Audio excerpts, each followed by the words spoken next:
Penyakit adalah sesuatu yang menyebabkan badan menjadi sakit atau yang mengganggu kesihatan. Penyakit dan musibah adalah nikmat jika ia diterima dengan sabar dan sabar itu adalah sendi keimanan.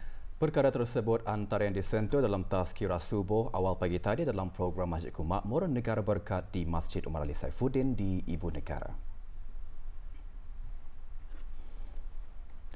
Hadir yang berhormat Datuk Seri Setia Haji Awang Abdul Mukti bin Haji Muhammad Daud, Menteri di Jabatan Perdana Menteri dan Awang Haji Muhammad Surudin bin Haji Timbang, pemangku Setiausaha Tetap Kementerian Hal Ehwal Ugama. Tazkirah bertajuk Penyakit Nikmat atau Azab disampaikan oleh Pengiran Haji Redwan bin Pengiran Haji Badarudin, Penolong Pegawai Ugama Pusat Dakwah Islamiah. Jelasnya penyakit terbahagi kepada dua. Pertama, penyakit tubuh badan seperti barah, jantung, kencing manis, darah tinggi, kusta dan kedua, penyakit jiwa atau dalaman seperti hasad dengki, sombong, ujub, riak dan seumpamanya. Program minggu ini dikendalikan oleh Kementerian Hal Ehwal Ugama dan disokong oleh Jabatan Perdana Menteri. Orang-orang yang sudah terjangkit dengan virus ini sudah menjangkau 100,000. Minggu Gastronomi Brunei 2020 yang diadakan selama 15 hari bermula 23 Februari lalu berakhir hari ini. Dalam menyokong sempena Minggu Gastronomi Brunei itu, React Company dan Taman Ecoponis menganjurkan acara Rethink Food yang berkonsepkan pasar petani. Acara yang disokong bersama oleh Kementerian Sumber-Sumber Utama dan Pelancongan dan Syarikat Progresif Seluler Sdn Bhd itu berlangsung pagi tadi di Taman Ecoponis, Kampung Bang Nukat, Lamunin Tutong. Hadir yang berhormat Datuk Seri Setia Awang Haji Ali bin Apong, Menteri Sumber-Sumber Utama dan Pelancongan. Rethink Food yang diadakan selama 2 hari bermula kemarin itu diisikan dengan sesi ceramah dan bengkel bertemakan kelestarian, membina komuniti dan melindungi budaya dan warisan.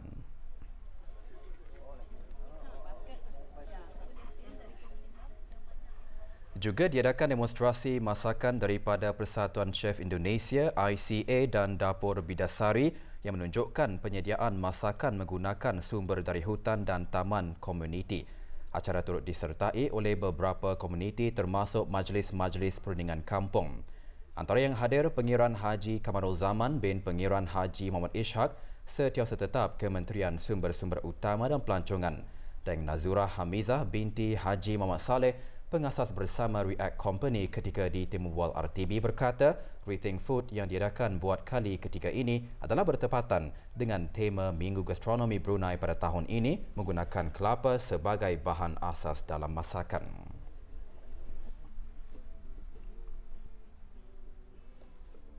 At Ecoponis Garden, as you can see, banyak ada yang we conduct live cooking. So kami ada menginvite chefs dari Indonesian Chef Association untuk mempamerkan makanan dorang dengan menggunakan kelapa sebagai the main bahan. Because for this year, tema for Minggu Gastronomi ialah dengan menggunakan kelapa. Jadi being in Ecoponis Garden, mereka akan menggunakan kelapa dan juga herba yang terdapat di hutan dan juga di persekitaran kampung. 700 orang peserta menyertai Majlis Pelancaran 74 kali Khatam Al-Quran yang dianjurkan oleh Persatuan Warga Emas Brunei buat kali kedua. Ikuti beritanya selepas petikan titah ini.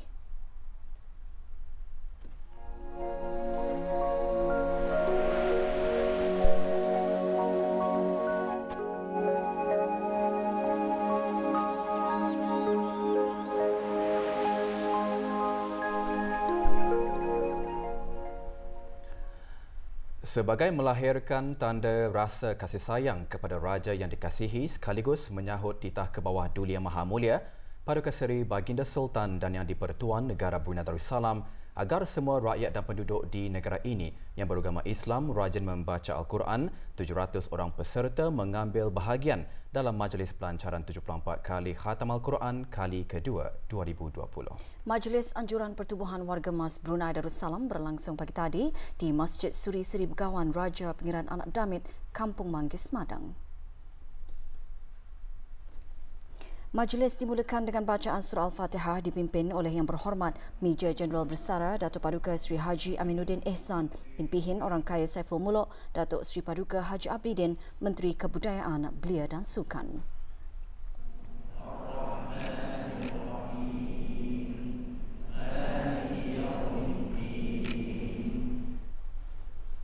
Majlis diteruskan dengan bacaan doa memulakan membaca Al-Quran dan disusuli dengan membaca 5 halaman juz pertama Al-Quran secara beramai-ramai. Juga hadir Yang Berhormat Pengiran Haji Ali bin Pengiran Maun, Ahli Majlis Mesyuarat Negara.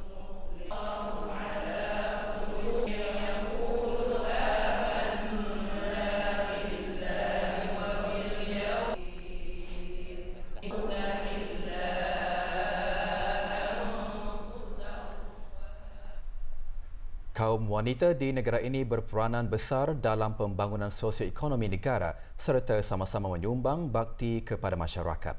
Antara kejayaan wanita negara ini yang menjadi kebanggaan negara tahun lalu ialah penyerahan Anugerah Usahawan Wanita ASEAN Cemerlang semasa persidangan perniagaan wanita ASEAN di Bangkok, Thailand kepada 5 pengusaha wanita tempatan dan Anugerah Masa Depan Wanita Asia Tenggara kepada 2 wanita tempatan. 2 pengusaha tempatan juga menerima anugerah di Sidang Kemuncak Keusahawanan Wanita 2020 di Republik Filipina baru-baru ini.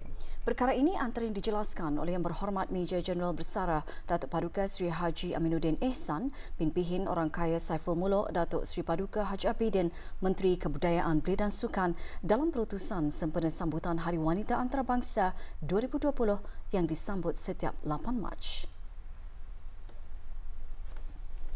Dalam usaha negara Brunei Darussalam meraihkan Hari Wanita Antarabangsa, beberapa aktiviti dan program pembangunan, pengupayaan serta kesaksamaan wanita telah disusun, antaranya Expo atau Marketplace khusus untuk mengetengahkan perniagaan dan syarikat yang didirikan atau diketuai oleh kaum wanita dengan mempamerkan produk dan perkhidmatan masing-masing dan seterusnya mewujudkan rangkaian komuniti tempatan. Inisiatif ini juga melibatkan perniagaan kaum wanita yang terdiri dari vulnerable groups seperti ibu-ibu tunggal, warga emas dan yang berkelainan upaya untuk membantu menyerlahkan usaha mereka.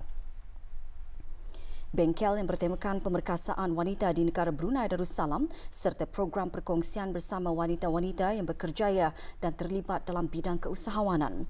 Negara Brunei Darussalam komited dalam membincangkan isu semasa wanita di arena antarabangsa. Oktober lalu, negara Brunei Darussalam telah menjadi tuan rumah dan pengerusi mesyuarat Komiti ASEAN mengenai wanita ACW dan mesyuarat-mesyuarat berkaitan ke-18. Mesyuarat tersebut telah berhasil membincangkan dan mengiratkan kerjasama dengan bertukar pengalaman terbaik serantau dalam 6 bidang kolaborasi utama, antaranya promotion of women leadership dan non-gender stereotyping dan social norms change. Negara Brunei Darussalam juga menganjurkan forum serantau yang mengetengahkan isu penuaan penduduk, menunjukkan majoriti penduduk di rantau Asia Pasifik yang berumur 60 tahun ke atas adalah golongan wanita. Pertubuhan-pertubuhan dan persatuan-persatuan bukan kerajaan di negara ini giat mengadakan program pemerkasaan ekonomi, perusahaan sosial bagi para pengusaha kecil wanita dan aktiviti pengupayaan terutama bagi golongan wanita yang memerlukan. Tumpuan tema tahun ini ialah An Equal World is an Enabled World dengan hashtag Each for Equal. Tema ini mengajak kaum wanita untuk terus menyuntik keazaman bagi meneruskan langkah proaktif dalam usaha membentuk masyarakat dunia yang ada jati diri serta mampu mengharungi cabaran semasa dan memberi tumpuan kepada cara-cara inovatif untuk meningkatkan kesaksamaan. Berdasarkan kajian Tenaga Buruh 2018 yang dijalankan oleh Jabatan Perancangan dan Kemajuan Ekonomi, kaum wanita merangkumi 42% jumlah tenaga kerja. Kadar pekerjaan bagi wanita yang berumur antara 25 ke 64 tahun telah meningkat dari 87% pada tahun 2014 ke 89% pada tahun 2018. Dalam sektor awam, setakat November 2019, kaum wanita merangkumi 55% daripada 50,768 jumlah tenaga pekerja perkhidmatan awam. Walau bagaimanapun, kaum wanita hanya berjumlah 38% dalam tenaga kerja sektor swasta dan ini jelas menampakkan potensi yang amat besar bagi sama-sama menyokong dan memperkasakan penglibatan wanita dalam pembangunan ekonomi negara. Oleh itu, strategi-strategi pelaksanaan dan pengukuhan mekanisme amat memerlukan penyertaan aktif wanita secara berkesan dalam proses meningkatkan kualiti kehidupan wanita dan sama-sama melipat gandakan usaha bagi mencapai matlamat pembangunan masyarakat yang mampan. Terletak Momen Family Foundation MFF yang terletak di Kampung Ratai daerah Temburong dibina dengan hasrat untuk meningkatkan sosioekonomi penduduk setempat. Pagi tadi diadakan majlis perasmian terletak berkenaan yang dianjurkan oleh keluarga Haji Abdul Momen bin Awang Sungo. Perasmiannya disempurnakan oleh Yang Berhormat Awang Haji Emran bin Haji Sabtu, Ahli Majlis Mesyuarat Negara selaku penghulu Mukim Bokok. Terletak MFF yang dibina di atas tanah seluas 1.5 hektar ini merupakan inisiatif yang dikendalikan oleh Dayang Haji Rosmawati dan adik-beradik bagi membantu keluarga-keluarga daif dan kurang bernasib baik di negara ini. Di samping itu, perasmian terletak ini juga dapat dijadikan platform dan usaha untuk membantu penduduk setempat dan sebagai satu langkah bagi menarik lebih ramai pengunjung dari dalam dan luar negara.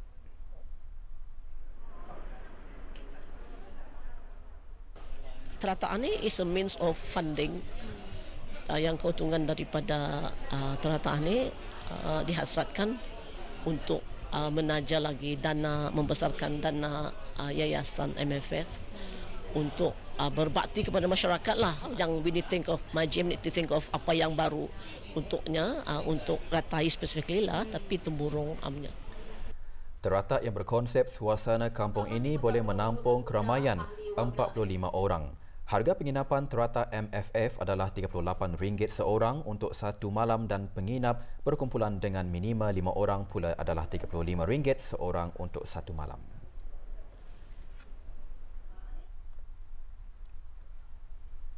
Istiadat pembukaan rasmi mesyuarat pertama dari musim permesyuaratan ke-16 Majlis Mesyuarat Negara akan diadakan esok di Dewan Persidangan Majlis Mesyuarat Negara, Jalan Dewan Majlis. Dalam pada itu, mana-mana pihak yang berhasrat menghadiri sesi persidangan Majlis Mesyuarat Negara diminta mematuhi beberapa peraturan khususnya berkenaan kod pakaian dan tata cara untuk masuk ke Dewan Majlis termasuk peraturan-peraturan semasa di Dewan Persidangan Majlis Mesyuarat Negara. Bagi pegawai-pegawai kaki tangan kerajaan dan orang awam yang berhasrat mendengarkan persidangan dikehendaki memakai baju kemeja lengan panjang, tali leher dan bersongkok, pakaian Melayu Islam Beraja MIB, baju Melayu lengkap, sinjang dan bersongkok bagi lelaki. Manakala bagi perempuan dikehendaki memakai baju kurung dan bertudung, baju kemeja wanita dan seluar atau skirt labuh panjang dan lounge suit. Bagi institusi-institusi pendidikan, baju lengan panjang bagi mahasiswa, baju kurung dan bertudung bagi mahasiswi dan berpakaian kemas dan sopan. Bagi penuntut atau murid-murid dikehendaki memakai pakaian seragam sekolah masing-masing.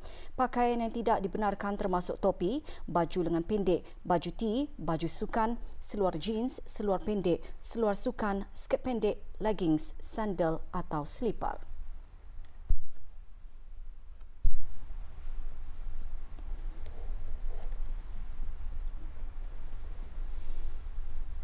Pada lazimnya, persidangan Majlis Mesyuarat Negara dibahagikan kepada dua sesi iaitu sesi pagi bermula 9 pagi hingga 12 tengah hari dan sesi petang bermula pukul 2 petang hingga 4.30 petang. Sebarang pertanyaan, hubungi Urussetia Persidangan Majlis Mesyuarat Negara melalui talian 238 0501.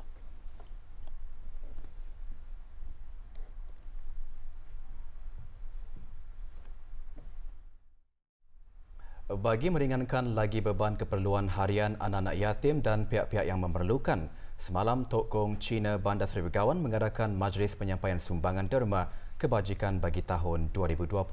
Majlis berlangsung di bangunan Waho Manggis. Penyampaian sumbangan derma kepada beberapa tabung dan badan kebajikan di negara ini disempurnakan oleh Pengiran Haji Muhammad Hasnan bin Pengiran Haji Ali Hassan, Setiausaha Tetap Kementerian Kebudayaan Belia dan Sukan dan Awang Lee Eng Ching, pengerusi majlis.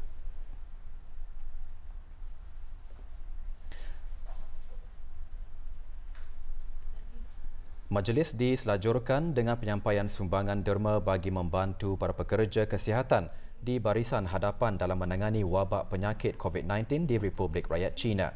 Majlis yang merupakan acara tahunan ini diharap akan dapat meningkatkan lagi sikap toleransi serta bantu-membantu dalam kehidupan bermasyarakat yang berbagai kaum dan budaya di negara ini. Juga hadir Pengiran Muhammad Amir Rizal bin Pengiran Haji Mahmud, Setiausaha Tetap Pentadbiran Kawangan dan Estet Kementerian Kebudayaan Belia dan Sukan dan Puan Yang Terutama Yu Hong, Duta Besar Istimewa dan Mutlak Republik Rakyat China ke negara Brunei Darussalam.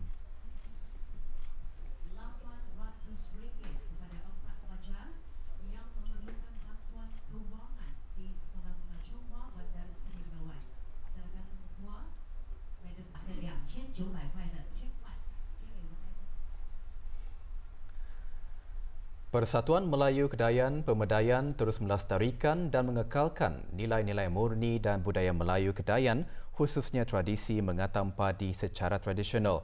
Kemeriahan aktiviti yang dikendalikan beramai-ramai oleh para ahli pemedayan itu juga disertai oleh para ahli Persatuan Kedayan dari Miri, Sipitang dan Labuan.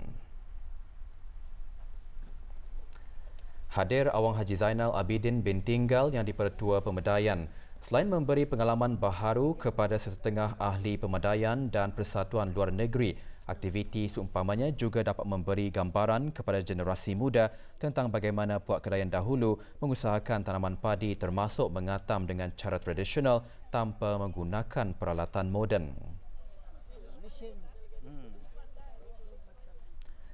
Sementara itu, Pesta Menuai Padi Anjuran Persatuan Wanita Kampung Junjungan Pewaja bersama Pertiwi dan Majlis Wanita Negara Brunei Darussalam juga berlangsung di Petak Padi Berasingan di Sawah Padi Kampung Wasan. Hadir Pengiran Datin Paduka Haji Mariam binti Pengiran Haji Matarsad, Naib yang dipertua 1 Majlis Wanita Negara Brunei Darussalam dan Datin Haja Fatimah binti Datuk Seri Setia Abang Haji Razali, Naib yang dipertua Persatuan Pertiwi. Pesta tahun ini merupakan kali ketiga dianjurkan oleh pewaja dan dimeriahkan dengan pelbagai aktiviti lain termasuk jualan.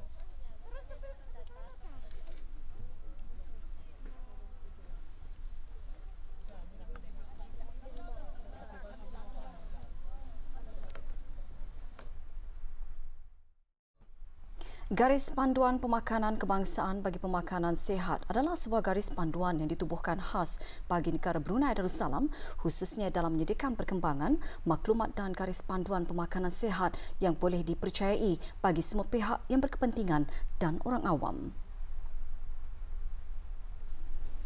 Garis panduan ini bertujuan memperbaiki amalan pemakanan sihat dan gaya hidup dalam kalangan penduduk negara ini yang bertindak sebagai dokumen panduan penting bagi penyedia penjagaan kesihatan, akademik dan penggubal dasar yang berkenaan. Dokumen ini memberikan maklumat dan dasar secara langsung ke arah menggalakkan dan mencapai pengambilan pemakanan sihat yang memenuhi keperluan nutrisi penduduk dan dalam masa yang sama boleh digunakan dalam langkah-langkah pencegahan bagi mengurangkan risiko garis panduan pemakanan sihat secara amnya.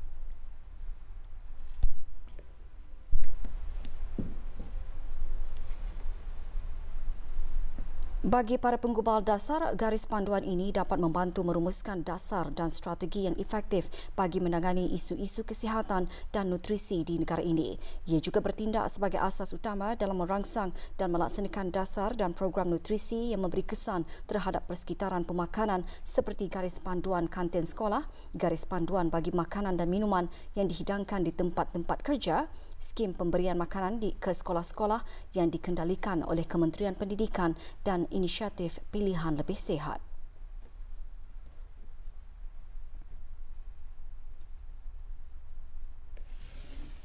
Bagi para pakar penjagaan kesihatan, garis panduan ini dihasrat dapat digunakan sebagai sumber rujukan penting bagi memberikan nasihat pendidikan nutrisi yang betul kepada pesakit-pesakit. Bagi tenaga profesional yang terlibat dalam bidang sains berkaitan nutrisi dan program pendidikan pula, garis panduan ini boleh digunakan dan dimasukkan ke dalam kurikulum agar maklumat-maklumat yang diajarkan kepada para pelajar dan lepasan graduan yang menjalankan sebarang penyelidikan secara konsisten dan akan dibimbing berdasarkan garis panduan tersebut.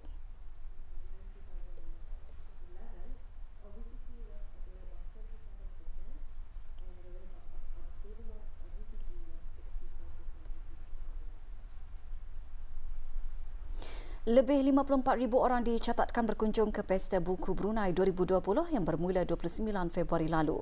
Hari ini merupakan hari terakhir Pesta Buku Brunei diadakan bersempena dengan sambutan ulang tahun Hari Kebangsaan ke-36.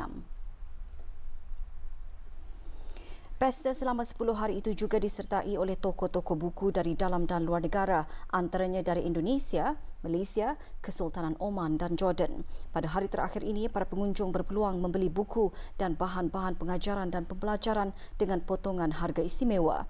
Antara yang menarik pertumpuan sepanjang pesta ini ialah aktiviti Kurapak Kitani yang bertujuan menggalakkan golongan muda mengenali 7 dialek Brunei.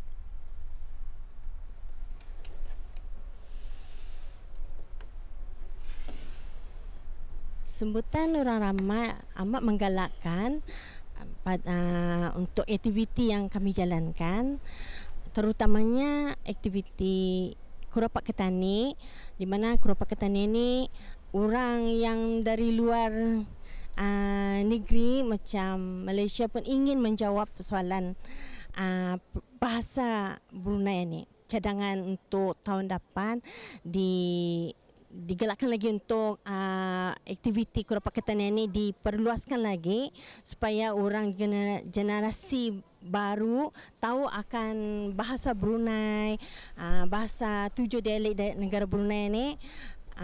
Itu yang lebih baik lah. Beralih ke berita sukan, hampir 500 orang murid tahun 1 dan 2 Sekolah Rendah Yayasan Sultan Haji Hassanal Bolkiah pagi tadi mengikuti acara tahunan sekolah iaitu Kids Athletic. Acara diadakan di sekolah berkenaan. Hadir Awang Muhammad Noh bin Datuk Paduka Haji Matasan, Timbalan Pengerusi Persatuan Ibu Bapa dan Guru Sekolah berkenaan. Semasa acara ini, murid-murid diuji dengan kecerdasan fizikal dan mental mereka di samping mencungkil bakat murid-murid dalam bidang sukan.